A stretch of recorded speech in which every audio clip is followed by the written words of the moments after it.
انسان کو اپنی زندگی حقیقت کے آئینے میں گزارنے کی کوشش کرنی چاہیے۔ بہت ساری خوش فہمیوں سے، بہت ساری غلط فہمیوں سے اور بہت سارے دعووں سے اپنے آپ کو بچا کے رکھنا چاہیے۔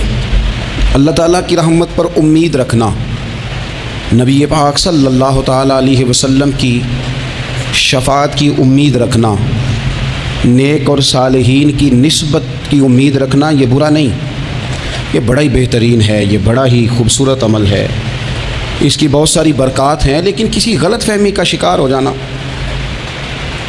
اور یہ ساری امیدیں وابستہ کر کے یا ان ساری باتوں کو پیش نظر رکھ کے بے عمل ہو جانا، اپنی زندگی کو امور خیر سے پیچھے کر لینا، یہ نہ صرف یہ کہ قابل تحسین نہیں بلکہ یہ قابل توجہ ہے، اس کی اصلاح کی ضرورت ہے۔ قرآن مجید سورہ بقرہ سے جو آیہ کریمہ میں نے تلاوت کی ہے، اس میں اللہ تبارک و تعالیٰ نے اسی بات کا ذکر اہل یہود کے لیے فرمایا ہے۔ یہودی جگہ جگہ قرآن مجید بتاتا ہے کہ کہیں کہتے تھے کہ ہم اللہ کے بیٹے ہیں، معاذ اللہ، اللہ کے بڑے پیارے ہیں، ہمیں تو تھوڑے دنوں کے لیے عذاب ہوگا، بڑی جلدی ہمیں معاف کر دیا جائے گا۔ وہ بڑی لمبی چوڑی خوش فہمیوں کا اظہار کرتے اور بڑے بڑے دعوے کرتے۔ پھر چلتے چلتے انہوں نے ایک اور دعویٰ کر دیا، کہنے لگے کہ آخرت کا گھر تو صرف ہمارے لیے ہے، جنت میں صرف یہودی جائیں گے اور کوئی نہیں جائے گا۔ اللہ تبارک و تعالیٰ نے ان کے اس دعوے کا ذکر فرمایا ہے۔ یہ دیکھیں دعویٰ کتنا بڑا ہے کہ آخرت کا گھر تو صرف ہمارے لیے، فقط ہمارے لیے۔ مسلمان یہ دعویٰ نہیں کرتے۔ نبی پاک صلی اللہ تعالیٰ علیہ وسلم نے جب اس بات کا اظہار کیا ہے تو اس طرح کیا ہے، فرمایا جنتیوں کی 120 صفیں ہوں گی اور 80 میری امت کی ہوں گی۔ لیکن یہ بھی فرمایا کہ باقی لوگ بھی تو ہوں گے نا، ان کی 40 صفیں ہیں لیکن جنت میں دوسرے پچھلے لوگ بھی موجود ہوں گے۔ یہ دعویٰ نہیں کیا کہ صرف مسلمان جائیں گے، ان سے پہلے جو نبی اور ان کی ایماندار اور نیک امتیں گزری ہیں ان میں سے کوئی جنت میں نہیں جائے گا، یہ نہیں فرمایا۔ لیکن یہ اس طرح کے دعوے بعض لوگ کرتے ہیں اور سنائی دیتے ہیں۔ تو یہودی بھی یہ کہا کرتے تھے کہ جنت تو خالص ہمارے لیے اور کوئی نہیں جائے گا اس میں۔ تو اللہ کریم نے فرمایا کل ان کانت لکم الدار الآخرۃ عند اللہ خالصۃ من دون الناس۔ اے محبوب علیہ السلام، آپ ان سے فرما دیں اہل یہود سے کہ اگر آخرت کا گھر اللہ کے نزدیک باقی سب لوگوں کو چھوڑ کے خالص تمہارے لیے ہی ہے، سب کو چھوڑ کے صرف تمہارے لیے ہے آخرت کا گھر، تو فتمنوا الموت، تو پھر جنت میں تو مر کے جانا ہے نا، لہذا موت کی تمنا تو کرو۔ پھر کہو نا یا اللہ ہمیں موت دے تاکہ وہ جو تو نے ہمارے لیے اتنی بڑی چیز بنائی ہے ہم اس سے استفادہ کر سکیں۔ پھر تم موت کی تمنا کرو ان کن تم صادقین، اگر تم سچے ہو۔ لیکن رب فرماتا ہے وَلَن يَتَمَنَّوْهُ أَبَدًا بِمَا قَدَّمَتْ أَيْدِيهِمْ، یہ کبھی بھی موت کی تمنا نہیں کریں گے، انہیں پتہ ہے جو انہوں نے کمائی کر کے آگے بھیجی ہے۔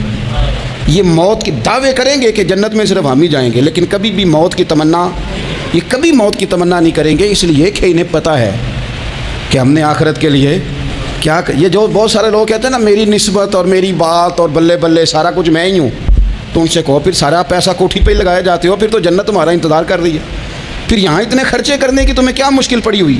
قرآن مجید کہتا ہے یہ کبھی بھی موت کی تمنا نہیں کریں گے، ان کو پتہ ہے جو اعمال انہوں نے کر کے بھیجے ہیں۔ واللہ علیم بالظالمین، اللہ ظالموں کو جانتا ہے، اللہ کو خبر ہے۔ میرے نبی پاک صلی اللہ تعالیٰ علیہ وسلم نے فرمایا اگر یہودی موت کی تمنا کرتے، جب ان سے کہا گیا تھا نا کہ اگر آخرت کا گھر خالص تمہارے لیے ہے تو موت کی تمنا کرو، اگر اس مقام پر وہ موت کی تمنا کرتے تو اسی وقت سارے مر جاتے، ختم ہو جاتا معاملہ۔ اگر تمنا کر لیتے، تمنا ہی نہیں کریں گے۔ خوش فہمیوں میں مبتلا ہونا، بڑی بڑی باتیں کرنا، بڑے بڑے دعوے کرنا، بڑے بڑے تذکرے کرنا، بڑی بڑی اعلانیہ گفتگو کرنا اور اپنے ہی خیال میں بڑا کچھ بن جانا، یہ سنجیدہ لوگوں کا طریقہ نہیں۔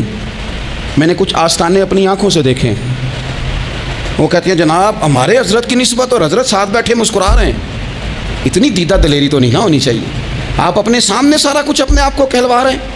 شیخ ہلکا ہلکا مسکرا رہے ہیں، ان سے پوچھیں تو کہتے ہیں جی میں تو نہیں کہتا، تو آپ کہتے نہیں تو منع کیوں نہیں کرتے؟ آپ خوش فہمیوں میں، نعت خواں کھڑا ہوا ہے تو اس نے نسبت کی بات شروع کیا تو اللہ جانے وہ کدھر کا کدھر پہنچ گیا ہے۔ میں کہتا ہوں کون انکار کر رہا ہے نسبت کے فیض کا؟ کون منکر ہے؟ یہی تو باعث نجات ہے ہمارے لیے امیدیں۔ لیکن یہ کہ خوش فہمی میں مبتلا ہو جانا، اور اس طرح کے بڑے بڑے دعوے کرنا، اور پھر بہت ساری خوابیں آتی ہیں لوگوں کو، اور خوابوں کی بنیادوں پر بڑا کچھ بنتا ہے۔ تو میں کہتا ہوں جناب خواب میں تو میں کہہ دوں آپ سے خواب میں کہ میں رات کا صدر بن گیا ہوں، تو آپ کو کوئی اعتراض ہے؟ میں خواب میں بنا ہوں، آپ کو اس میں کیا اختلاف؟ حقیقت کی زندگی میں آئیں۔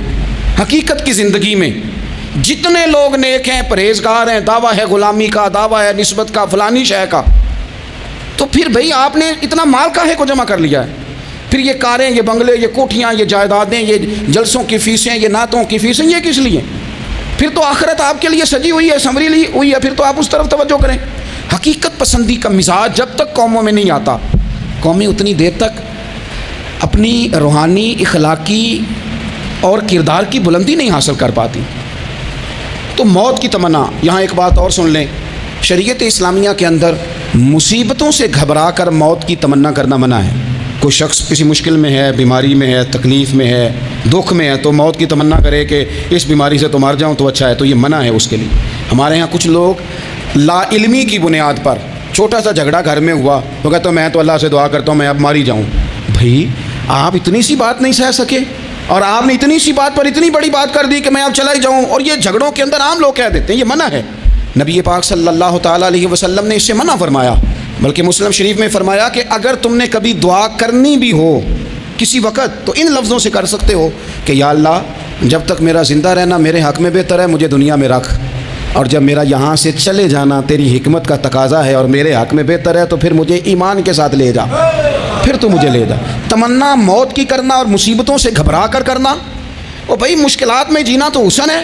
اصل میں نا جس کی جان تھی نا اس کے نام نہیں نہ لگائی ہم نے کبھی بچوں کے نام لگا دی، کبھی کاروبار کے نام لگا دی، کبھی دوستوں کے نام لگا دی، پھر وہ بے وفا ہوا تو مرنے کو جی چاہا، وہ بے وفا ہوا تو مرنے کو جی چاہا، اس نے تنگ کیا تو مرنے کو جی چاہا۔ النبی اولا بالمؤمنین من انفسہم، اللہ فرماتے ہیں تم نہیں جان کے مالک، میرا نبی تمہاری جانوں کا مالک ہے۔ جان پاوے نہ جان میرے محبوبہ، میں تے لگیاں توڑ نہ بھیساں، رات تیرے وچ رول کے مرساں، تے قدم نہ پیچھا ہٹیساں، شہر تیرے دے ٹکڑے منگساں، تے تیرے کتیاں دے قدم چمیساں، آزم اے جان امانت تیری، تو جدوں منگ سیں میں پیش کرے ساں۔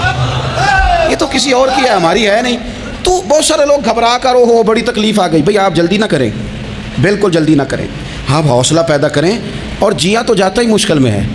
اقبال نے کہا تھا کار جہاں دراز ہے اب میرا انتظار کر، یہ زندگی لمبی ہے، یہ مشکلات سے ہو کر کے گزرتی ہے، اس میں مد و جزر رہتا ہے۔ تو شریعت اسلامیہ میں منع ہے موت کی تمنا کرنا، موت کی خواہش کرنا، بلکہ نبی پاک صلی اللہ تعالیٰ علیہ وسلم نے تو یہاں تک ارشاد فرمایا کہ تم موت کی تمنا نہ کرو، اس لیے کہ اگر تم برے ہو اور زندہ ہو تو ہو سکتا ہے زندگی میں اللہ تمہیں توبہ کی توفیق دے دے، اور اگر تم اچھے ہو تو پھر بھی موت کی تمنا نہ کرو، اس لیے کہ اچھے ہو تو تمہاری اچھائی میں روز برکت ہی ہو رہی ہے، لوگوں کو فائدہ ہی ہو رہا ہے، خیر ہی بٹ رہی ہے۔ تمنا موت کی کرنا، اور ویسے بھی نہ ہم اپنی مرضی سے یہاں آئے ہیں اور نہ مرضی سے جانے کی کوشش کرنی چاہیے، معاذ اللہ، نہ اپنی مرضی آئے ہیں نہ اپنی مرضی سے کوئی مرنے کی کوشش کرے گا تو خودکشی حرام ہے، اور رب رسول کی مرضی سے مرے گا تو وہ شہادت ہے، وہ اس طرح کی شہادت ہے کہ جس میں کہا مردہ کہنا ہی نہیں یہ تو زندہ ہے، اس لیے کہ میرے نام پہ مر گیا ہے۔ تو موت کی تمنا کرنا یا اس طرح کا رویہ منع ہے۔ البتہ یہ جو یہود کا کام تھا، ان کا جو لہجہ تھا، اللہ فرماتے ہیں یہ تو ہزار ہزار سال عمر مانگتے ہیں تو جانا ہی نہیں چاہتے۔ کچھ لوگ لمبی عمر کے حریص ہوتے ہیں، اس کی وجہ یہ ہوتی ہے کہ آخرت کے لیے کام نہیں کیا، آخرت پر اس طرح کا یقین نہیں، اس طرح کا مزاج نہیں، دنیا داری کا مزاج بن گیا، بہت سارا مال جمع کر لیا، بڑے بنگلے بنائے، اتنی مشکل دنیا داری اکٹھی کی، اب چھوڑ کے مر جائیں۔ ان لوگوں کا مرنے کو دل ہی نہیں کرتا، کوئی ارادہ ہی نہیں ہے، بالکل نہیں دنیا چھوڑنا چاہتے، محنت سے اکٹھی کی ہے، اتنے لاؤ لشکر بنائے ہیں، اب کیسے چھوڑ جائیں۔ کچھ لوگ ایسے ہیں جنہوں نے گٹھڑی باندھ کے رکھی ہوئی ہے، ان کو زیادہ ویٹ نہیں کرنا پڑتا، اس لیے کہ انہوں نے کوئی سامان بوکی نہیں کرایا، تو جو ہے ہینڈ کیری ہے، اس لیے لوگ انتظار کرتے رہیں گے اور جناب بلال حبشی جنت میں پہنچ بھی جائیں گے۔ ابھی میزان عمل لگا ہوگا لیکن حضرت ابو ذر غفاری جنت میں ٹہلتے ہوئے نظر آ رہے ہوں گے۔ لوگوں نے جمع نہیں نہ کیا، جتنا مال زیادہ اتنی چیکنگ بھی اس کی زیادہ، جتنے بیگ زیادہ، ایئرپورٹ پہ اتنا انتظار بھی زیادہ۔ ہینڈ کیری والے کو کوئی مسئلہ اسی کسی دے کچھ بھی نہ لگ دے تے نہ کوئی ساڈا دردی، بھئی مال کا ہے کا تو حساب کا ہے کا۔ مولا علی شیر خدا۔ کرم اللہ تعالیٰ وجہہ الکریم سے کسی نے کہا ہم گنجائشیں تلاش کرتے ہیں نا، اور شریعت کی گنجائش اختیار کرنے میں حرج بھی کوئی نہیں ہوتا، شریعت گنجائش دیتی ہے، مال جائز ہو آپ کو تو آپ اس کو استعمال کریں، بڑا مکان بنائیں، بڑی جائیداد خریدیں، بڑی گاڑی میں سفر کریں، مہنگا موبائل خریدیں، اچھے کپڑے پہنیں، کوئی منع نہیں کرتا۔ لیکن جو حضور کا مزاج ہے، جو سرکار نے اپنے لیے پسند کیا، وہ یہ ہے کہ سویرے روٹی کھانی ہے، شام کو فاقہ کرنا ہے۔ تو حضرت مولا علی شیر خدا کرم اللہ تعالیٰ وجہہ الکریم سے کسی نے کہا کہ چلو جائز پیسے اکٹھے کر لیں، جائز تو جمع کرنا منع نہیں۔ تو حضرت علی کی باتیں بڑی حکمتوں والی تھیں نا، تو ایک جملے میں انہوں نے کئی جواب دے دیے۔ کہنے لگے میاں مال حرام ہو تو عذاب ہوتا ہے، حلال ہو تو حساب ہوتا ہے، لہٰذا ہم دونوں کام ہی نہیں کرتے، نہ ادھر جاتے ہیں نہ ادھر جاتے ہیں۔ جمع کرنے کی حاجت کیا ہے؟ دنیا اتنی سجا لینا، اتنی سوار لینا، بڑا ٹھنڈا اے سی چلتا ہے ہمارے کمروں میں، کھلی آنکھوں سے لوگ بستر سے اٹھ نہیں پاتے، آنکھیں کھل گئی ہیں، الارم بج گیا ہے، لیکن وہ بہت مزے کی پسند کی روٹی رات کھائی تھی، اپنی مرضی کا کھانا کھایا تھا، پیٹ بھر کے کھایا تھا، مرضی کے مشروبات پیے، ٹھنڈے کمرے میں آرام ہے، کھل گئی ہے آنکھ، موٹے الارم نے آواز دیا اٹھو، لیکن یہ غفلت ہے نا، دنیا جمع کر لی ہے نا ساری۔ میں آپ کو صحیح بتاتا ہوں، اگر یہ ساری آسانیاں نہ ہوں، دقتیں ہوں، تو کچھ رات کو ہمیں تھوڑا پسینہ بھی آئے تو بار بار آنکھ کھلے، یہ مچھر کبھی نہ سونے دے تو بار بار آنکھ کھلے، یہ تن آرام پسند نہ ہوں تو کچھ اٹھیں، کچھ رات کو گرمیوں کی چھوٹی راتوں میں بھی تہجد پڑھی جا سکے۔ لیکن اقبال کہتے ہیں لہو مجھ کو رلاتی ہے جوانوں کی تن آسانی، یہ تن آسان ہو گئے، مزاج نہیں رہا ہمارا، ہمیں آرام چاہیے، سکون چاہیے۔ آپ یقین کریں کبھی کبھی میں حیران ہوتا ہوں، رونا آتا ہے اپنی اگلی نسل پر، رونا آتا ہے۔ یعنی بچے مدرسے میں پڑھنے والے، چونکہ وہ اے سی والے گھر سے اٹھ کے آتے ہیں، مدرسے میں پڑھنے والے بچے کہتے ہیں جناب وہ کچھ گرمی زیادہ ہے تو میری کچھ طبیعت برداشت نہیں کرتی، تو میری اماں نے کہا تھا 4 چھٹیاں لے لو کہ موسم ٹھیک ہو جائے گا تو پھر سے تعلیم ہو جائے گی۔ تو غور سے چہرے دیکھتے ہیں تو ہم کہتے ہیں یار اگر کل کو ہمیں جہاد پہ جانا پڑا تو ہم لوگ جائیں گے، ہم میدانوں میں نکلیں گے، ہم وہ لوگ ہیں جو سختیاں برداشت کریں گے، یہ والے لوگ ہیں جو میدان میں جائیں گے جو ایک منٹ کے لیے اتنی دنیا جمع کر لی، مرنے کو جی نہیں چاہ رہا۔ حضرت شاہ فرید الدین عطار رحمۃ اللہ علیہ کہتے ہیں میں بڑا مہنگا کاروبار کرتا تھا، عطر بیچتا تھا، مہنگا کاروبار ہے نا، عرب شریف کے اندر آپ جائیں تو جہاں سونے والی دکان ہوتی ہے اس کے ساتھ خوشبو والی دکان ہوتی، مکہ مکرمہ میں دیکھ لیں، مسجد نبوی میں دیکھ لیں، مہنگا کاروبار ہے یہ، اور اب میرا بزنس تھا، کاروبار تھا۔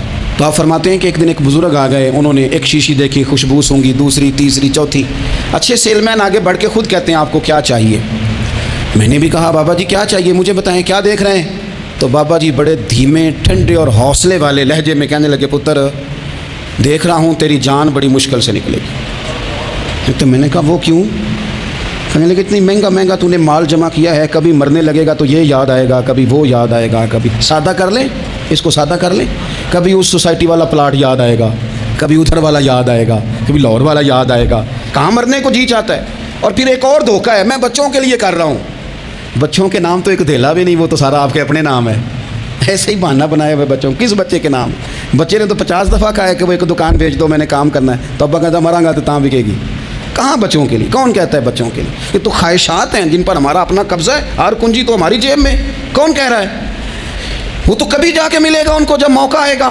تو کہا یہ اتنا مال جمع کیا ہے تم پتر، تیری جان تو مشکل سے نکلے گی۔ تو کہتے ہیں میں دنیا دار تھا، دنیا دار کو نصیحت کریں تو وہ غصہ کرتا ہے، طنز کرتا ہے، کہتے ہیں مجھے غصہ آیا تو میں نے جھٹ سے کہا، لوگ کہتے نہیں تم اپنی قبریں جانا ہے تو میں اپنی، کہتے ہیں میں نے جھٹ سے کہا، میں نے کہا بابا میری جان تو مشکل سے نکلے گی تو تیری کیسے نکلے گی؟ تو کہتے ہیں بابا جی کہنے لگے پتر ادھر آنا ذرا۔ تو میں کاؤنٹر کے اوپر سے ہو کے بابا جی کے پاس آیا، وہ میری دکان کے فرش پہ لیٹے، کعبے کو منہ کیا، کلمہ پڑھا اور ان کی روح پرواز کر گئی۔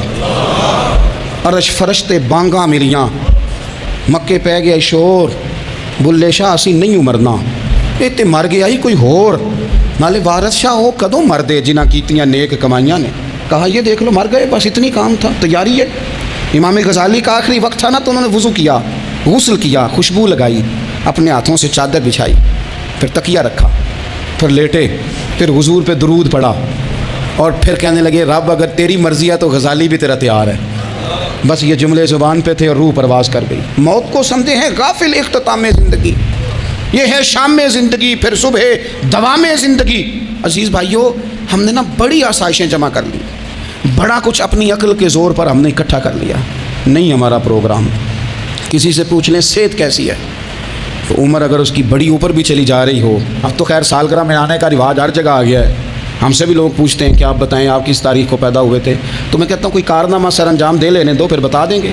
ابھی تو کچھ کر نہیں سکے، کچھ بتائیں گے تو کچھ دن بھی منا لیں گے، ابھی تو لگتا ہے کہ بڑا وقت ضائع ہو گیا ہم سے۔ تو عزیز بھائی، کوئی نہیں کہتا کہ اب ٹائم آ گیا ہے، شوگر ہو گئی ہے، بلڈ پریشر ہو گیا ہے، طبیعت خراب رہتی ہے، فلانا مسئلہ ہو گیا ہے، تو تمنا موت اور موت کا ڈر اور نہ مرنے کا ارادہ اور دنیا سے دل کو لگا کے رکھنا اور ہر وقت جینے کی خواہش پیدا کرنا اور ہر وقت حال میں مزید کی دوڑ میں رہنا، وہ لوگ اس لیے تیار رہتے تھے، دعائیں مانگتے تھے شہادت کی، کہ انہوں نے نا دنیا بنائی نہیں تھی۔ حضرت عمر نے تو دوسرا کرتا نہیں پہنا ساری زندگی، وہ جو مکان آ رہا تھا وہی چل رہا تھا، وہ تو تھوڑے پہ قرضہ تھا ان پہ، لیکن ہر نماز کے بعد صحیح بخاری میں موجود ہے وہ دعا مانگتے تھے، اللہم ارزقنی شہادۃ فی سبیلک، یا اللہ ایسا نہ ہو میں تبھی موت چلا جاؤں، مجھے اپنے رستے میں شہادت کی موت دینا۔ ہر نماز کے بعد دعا مانگی جا رہی، لیکن شہادت والی موت کی نہیں، شہادت والی موت، اللہم ارزقنی شہادۃ فی سبیلک۔ اور مالک مدینہ چھوڑنے کو دل نہیں کرتا، یا اللہ شہادت کی موت دینا، اور دینا بھی اپنے نبی کے شہر کے اندر، یہیں رہوں، یہیں میرا مدفن بنے۔ اللہ نے انہیں موقع دیا۔ آپ دیکھیں نا، ان لوگوں کا دل کرتا تھا۔ حضرت خالد بن ولید رضی اللہ تعالیٰ عنہ ساری زندگی میدان میں گزاری، پورے جسم میں 1 انچ جگہ باقی نہیں تھی جہاں زخم نہ ہو، ساری زندگی میدان میں رہے، لیکن آخری وقت روتے تھے، فرماتے تھے اس کی بے نیازی دیکھو، میں شہادت کے لیے میدان میں رہا لیکن شہادت میرا مقدر ہی نہیں تھی۔ اور پھر آخری وقت بھی فرمایا میرا گھوڑا، میرے کپڑے، میری زرہ، میری تلوار یہ کسی مجاہد کو دے دینا، چلو میں اب جہاد میں نہیں ہوں تو میرا سامان تو جہاد میں رہے، کسی مجاہد کو دینا۔ ان لوگوں نے جتنی محنت کی نا مرنے کے بعد کے لیے کی، مرنے کے بعد کے لیے، زندگی کا جو دوسرا پل ہے اس کے لیے کوشش کی، وہاں انہوں نے صدقات جمع کرائے، خیرات جمع کرائے، عبادات جمع کرائیں، حسن اخلاق جمع کرایا، اچھا سلوک جمع کرایا، انہوں نے آخرت کے بینک میں ڈھیروں مال جمع کرایا، وہاں ان کے مکان بک ہوئے، جنت میں ان کے نام کی بڑی بڑی جگہیں اللہ تبارک و تعالیٰ کے فضل سے طے کی گئیں، تو پھر انہیں وہاں جانے میں کوئی دشواری بھی نہیں تھی، انہیں کوئی مشکل نہیں تھی، وہ تیار تھے۔ لیکن چونکہ ساری محنت ہی دنیا کے لیے ہے، وہ جو خاص ایک آخرت پر مسلمان کا ایمان اور یقین اور تیقن تھا، اس طرف ہمارا مزاج نہیں۔ آپ دیکھیے حضرت ملک الموت اسرائیل علیہ السلام نا حضرت ابراہیم علیہ السلام کی روح قبض کرنے کے لیے حاضر ہوئے، تو کہا جناب چلیے آپ کی روح لینے آیا ہوں۔ تو حضرت ابراہیم علیہ السلام فرمانے لگے، اسرائیل، یہ قاضی ثناء اللہ صاحب پانی پتی رحمۃ اللہ علیہ نے اس کو تفسیر مظہری میں لکھا ہے، حضرت ابراہیم خلیل اللہ علیہ السلام فرمانے لگے، اسرائیل کیا کوئی خلیل بھی اپنے خلیل کی روح قبض کرتا ہے؟ واتخذ اللہ ابراہیم خلیلا، اللہ نے تو مجھے دوست بنایا، دوست ہو کے دوست کی روح قبض کرنے جا رہا ہے۔ حضرت اسرائیل نے ارادہ چھوڑا اور حضرت ابراہیم کا وہ جملہ لے کے رب کی بارگاہ میں حاضر ہوئے، عرض کی مالک جناب ابراہیم علیہ السلام نے فرمایا ہے کہ اللہ کی بارگاہ میں عرض کرو کہ مالک کیا کوئی خلیل بھی اپنے خلیل کی روح قبض کرتا ہے؟ تو رب کریم نے فرمایا اب میرا بھی پیغام جا کے جناب ابراہیم کو دے دو، ان سے جا کے کہو رب فرماتا ہے کیا کوئی خلیل بھی اپنے خلیل کی ملاقات کو ناپسند کرتا ہے؟ آپ کو تو ملنے کو بلا رہے ہیں، موت تو ایک پل ہے، یہاں سے گزریں گے تو جا کے محبوب سے ملیں گے، تو کیا کوئی خلیل بھی ناپسند کرتا ہے کہ وہ اپنے خلیل سے ملاقات نہ کرے؟ حضرت سیدنا اسرائیل علیہ السلام پیغام لے کے آئے اور کہا ہے اللہ کے خلیل رب فرماتا ہے کیا خلیل بھی خلیل کی ملاقات کو؟ تو حضرت ابراہیم تو کھول کے روئے، کہنے لگے اب دیر نہ کر، اب ذرا جلدی کر، اب ذرا جلدی لے جا۔ اور میرے نبی پاک صلی اللہ علیہ وسلم نے فرمایا، سیاستہ میں حدیث ہے، فرمایا تم میں سے جو رب سے ملنے کو پسند کرتا ہے نا، جو اللہ سے ملنے کا شوق رکھتا ہے نا، اللہ بھی اس کی ملاقات کو پسند فرماتا ہے۔ تم میں سے جو رب سے ملنے کا شوق رکھتا ہے، اقبال کیا کہتے ہیں؟ کہتے ہیں تیرے عشق کی انتہا چاہتا ہوں، تو میری سادگی دیکھ میں کیا چاہتا ہوں، میرا ذرا سا تو دل ہے مگر شوق اتنا، میں وہی لن ترانی سنا چاہتا ہوں، مالک میرا دل کرتا ہے میں تجھ سے کہوں رب عارلی میں تجھے دیکھنا چاہتا ہوں، اور تو مجھے کہے لن ترانی تو نہیں دیکھ سکتا، میرا ذرا سا تو دل ہے مگر شوق اتنا، میں بھی وہی لن ترانی سنا چاہتا ہوں۔ پھر خود ہی کہنے لگے او بھری بزم میں راز کی بات کہہ دی، میں بڑا بے ادب ہوں سزا چاہتا ہوں۔ یہ تو سب کو بتانے والی بات ہی نہیں تھی جو میں نے بتا دی، بھری بزم میں راز کی بات کہہ، بڑا بے ادب ہوں سزا چاہتا ہوں۔ نبی کریم علیہ السلام نے فرمایا تم میں سے جو رب کی ملاقات کا شوق رکھتا ہے نا، اللہ بھی اس کی ملاقات کو پسند فرماتا ہے، اور فرمایا تم میں سے جس کا رب سے ملنے کا شوق نہیں نا، اللہ بھی اس کی ملاقات کو پسند نہیں فرماتا۔ یہ سیاستہ میں حدیث ہے، ایک دفعہ غور کر نہ لیں، فلاں سے ملنے کو بھی جی چاہتا ہے، فلاں علاقہ دیکھنے کو بھی جی چاہتا ہے، فلاں کی ملاقات کو بھی جی چاہتا ہے، کبھی اس کو ملنے کو بھی جی چاہتا ہے جس نے بنایا ہے سارا کچھ، کبھی اس کی صحابہ تو تڑپ کے حضور کی بارگاہ میں آئے تھے نا، وَإِذَا سَأَلَكَ عِبَادِي عَنِّي فَإِنِّي قَرِيبٌ، تڑپ کے کہا تھا یا رسول اللہ صلی اللہ علیہ وسلم سالوں بیت گئے، سجدے کرتے، عبادت کرتے، روزہ رکھتے، حج کرتے، زکوٰۃ دیتے، اب دل کرتا ہے کبھی وہ ملے، کبھی اسے دیکھیں، کبھی یہ حقیقت منتظر نظر آنا لباس مجاز میں، لاکھوں سجدے تڑپ رہے ہیں میری جبین نیاز میں، دل کرتا ہے ملنے کو۔ تو جب صحابہ نے آ کے حضور کی بارگاہ میں یہ عرض کی نا یا رسول اللہ رب سے ملنے کو جی چاہتا ہے، تو اللہ نے فرمایا وَإِذَا سَأَلَكَ عِبَادِي عَنِّي فَإِنِّي قَرِيبٌ، اے محبوب جب میرے بندے آپ کے پاس آ کے میرے بارے میں سوال کریں تو ان سے فرما دو میں تو ان کے قریب ہی ہوں، جب بھی دعا مانگیں گے میں ان کی دعاؤں کو قبول فرماؤں گا، میں قریب ہوں ان کے۔ اپنے دل کے اندر شوق ہو، اللہ رسول کی طرف بڑھنے کا شوق ہو، مسلمان موت سے نہیں ڈرتا، لیکن صحیح بخاری اور صحیح مسلم میں حدیث ہے، نبی پاک علیہ السلام نے فرمایا آج ایک مسلمان 1000 کافر کو آگے لگا لیتا ہے اور کافر بھاگ جاتا ہے، ایک وقت آئے گا ایک کافر ہوگا اور 1000 مسلمان کو بھگا ڈالے گا۔ یا رسول اللہ کیوں؟ ہمارے پاس اسلحہ نہیں ہوگا، ہمیں لڑنے کا سلیقہ نہیں آئے گا۔ تو نبی پاک علیہ السلام نے فرمایا یہ مسئلہ نہیں، تمہیں وہن ہو جائے گا، وہن۔ یا رسول اللہ یہ وہن کیا ہوتا ہے؟ تو حضور نے فرمایا تمہیں نا زندگی سے پیار ہو جائے گا، تمہیں مرنا برا لگے گا، کراہت آئے گی مرنے سے، تم مرنا نہیں چاہو گے۔ تو جب کسی کو زندگی سے پیار ہو جائے تو پھر وہ بھاگتا ہے، پھر وہ ہر بندے کی ہر بات مانتا ہے چونکہ وہ جینا چاہتا ہے۔ اور کچھ لوگ ایسے ہوتے ہیں وہ جب بدر میں مسلمان پہنچے نا تو جاسوس بھیجا ابو جہل نے، کہا جاؤ پتہ کر کے آؤ لوگ کتنے ہیں اور ان میں جوان کتنے ہیں، بوڑھے کتنے ہیں اور اسلحہ کتنا ہے۔ جاسوسی اس دور میں بڑی آسان تھی، کوئی مخصوص وردی تو فوجیوں کی ہوتی نہیں تھی۔ تو وہ شخص آ گیا، مسلمانوں کو دیکھ کر واپس گیا، تو جا کے اس نے بدر کے دن ابو جہل سے کہا کہ وہ 313 ہیں اور ان میں بچے بھی ہیں، بوڑھے بھی ہیں اور اسلحہ بھی زیادہ نہیں، اور گھوڑے اور اونٹ اور سواریاں بھی تھوڑی ہیں۔ تو ابو جہل بڑا ہنسا اور معاذ اللہ کہنے لگا کیا ان نے ہم سے لڑنا ہے، تھوڑے سے تو لوگ آئے، تو اس طرح کرو صبح نا انہیں پشتوں پہ باندھ کے نا گھوڑوں کی تو مکے لے چلتے ہیں، وہاں جا کے دیکھیں گے ان کے ساتھ کیا کرنا ہے۔ تو وہ جاسوس کہنے لگا پوری بات تو سن لے۔ اس نے کہا پوری بات کیا ہے؟ کہنے لگا آئے 313 ہیں پر گھر واپس جانے کا کسی کا بھی ارادہ نہیں، وہ کشتیاں جلا کے آئے ہیں، میں رات وہاں گزار کے آیا ہوں، میں نے بوڑھوں کو بھی شہادت مانگتے دیکھا ہے، میں نے بچوں کو بھی شہادت مانگتے دیکھا ہے، میں نے ایک ایک کے سینے میں مر مٹنے کا جذبہ دیکھا ہے، وہ جینے کی امنگ لے کے نہیں آئے، ہتھیلی پہ رکھ کے آئے ہیں جان، اور ایک ایک شخص شہید ہو کے جانا چاہتا ہے، اور وہ ایک دوسرے کے پیچھے چھپیں گے نہیں۔